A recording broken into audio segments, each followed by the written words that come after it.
আজ ১লা জানুয়ারি। আজ কল্পতরু উৎসব।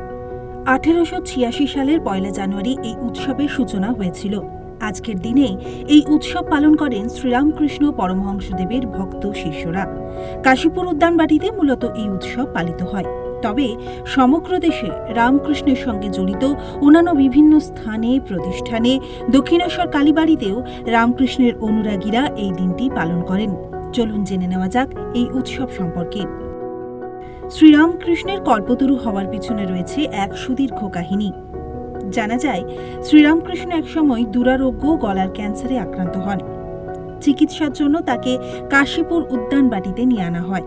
একদিন একটু সুস্থ বোধ করায় তিনি তার শিষ্যদের সঙ্গে হাঁটতে বেরিয়েছিলেন।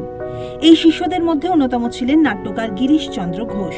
একসময় শ্রীরামকৃষ্ণ গিরিশচন্দ্রকে জিজ্ঞাসা করেন, তোমার কি মনে হয় আমি কে?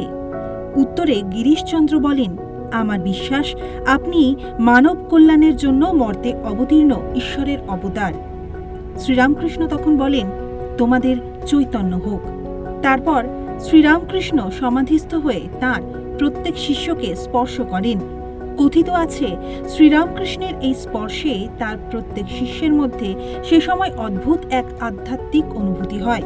সেদিন সেখানে উপস্থিত শ্রীরামকৃষ্ণের শিষ্য রামচন্দ্র দত্ত এই দিনটির নাম দেন কল্পতরু দিবস।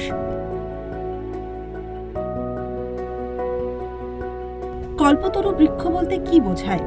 পুরাণ মতে ইন্দ্রের উদ্যানের পারিজাত বৃক্ষকেই কল্পতরু বলা হয়। কল্পতরু অর্থাৎ যার কাছে ভালো মন্দ যা চাওয়া হয় তা পাওয়া যায়।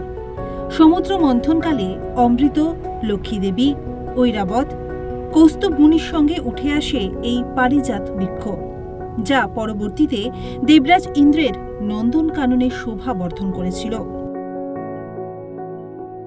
Bureau report, West Bengal live.